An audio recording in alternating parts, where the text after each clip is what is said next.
Assalamualaikum warahmatullahi wabarakatuh. Jumpa lagi bersama si Raja Godol. Terima kasih. Assalamualaikum. Semoga sehat selalu. Salam sejahtera semuanya. Sobat-sobatku dimanapun Anda berada, di depan saya ini ada modul PA. Artinya apa? Modul amplifier, bukan buat audio loh. Ini buat RF. Apa itu RF? Radio frekuensi. Ya. Untuk para sobat-sobat yang penggiat lebur, yang hobi ngoprek, hobi apapun itu, selamat berjumpa lagi. Kali ini saya akan mereview beberapa modul, tapi satu aja yang direview karena semuanya sama gitu sobat. Namun sebelumnya saya akan memberi sedikit pengetahuan, tidak banyak, sedikit aja, jangan banyak-banyak, nanti keenakan nanti ya. Pertama-tama saya akan memberitahu jenis-jenis komponen apa yang terdapat pada modul ini ya.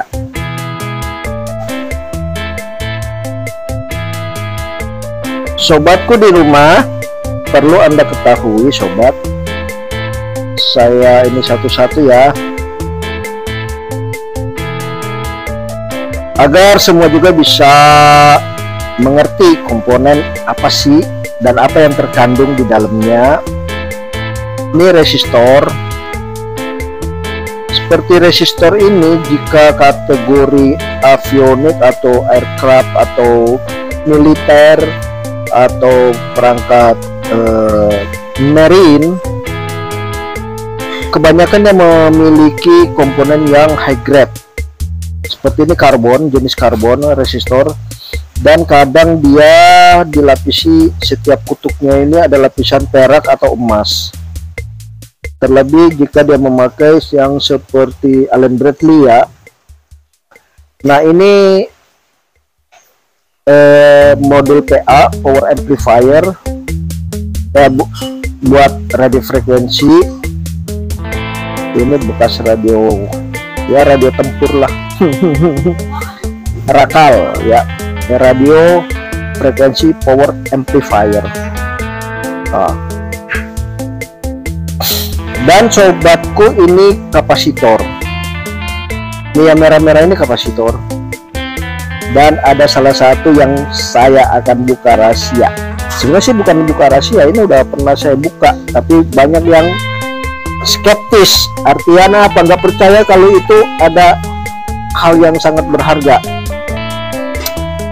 Nah seperti ini Wima, ini kapasitor banyak dicari para homebrewer ya. Ini Wima sangat baik buat para penggiat elektronik, perakit, pokoknya jos lah ya. Ini kapasitor Wima. Lalu ini kapasitor, oh bukan, ini apa, resistor variabel. Sekarang saya mempelajari apa, memberitahu orang, kadang-kadang orang nggak percaya. Apa iya aki-aki Raja Bodol, apa memang ada terkandung itu di dalamnya? Nah itu kan perlu diketahui, ini resistor variabel atau kita bisa sebut sebagai potensio.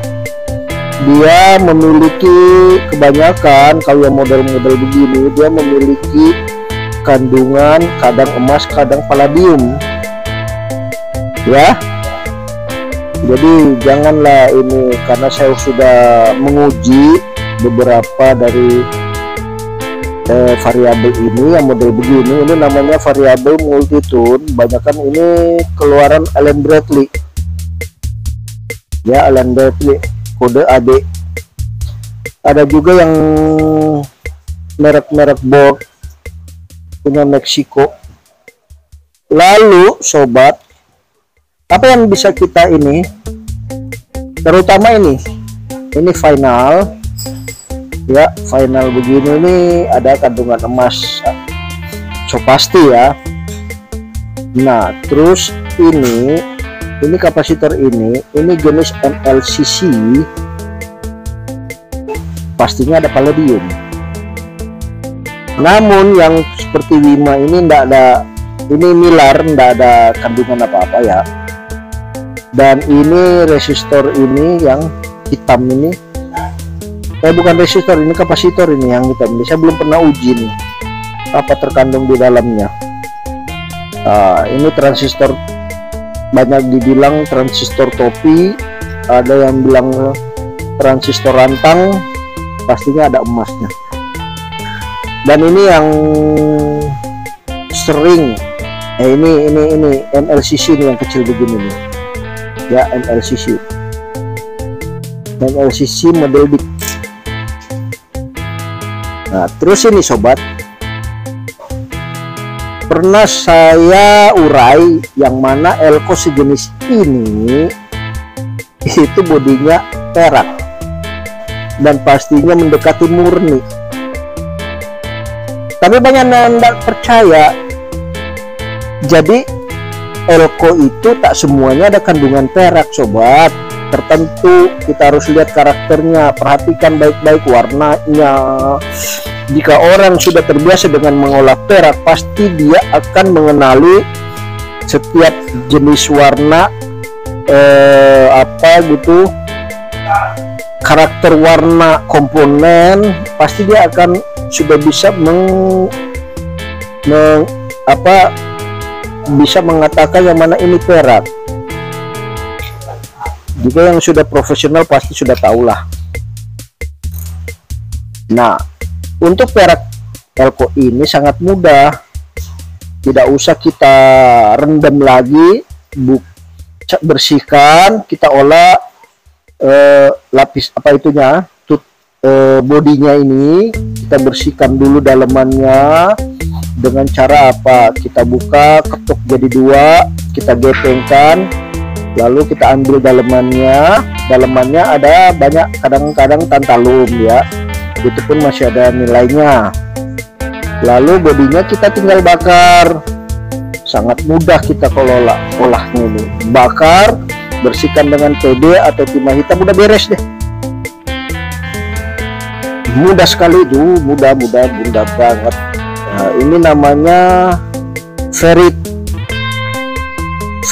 jenis binokular atau moncong babi kalau orang tahu. Kalau dia sebagai penggiat elektronik pasti tahu. Ini dalam satu modul ini memiliki 1, 2, 3, 4, 5, 6, 7 binokular atau hidung babi gitu sobat.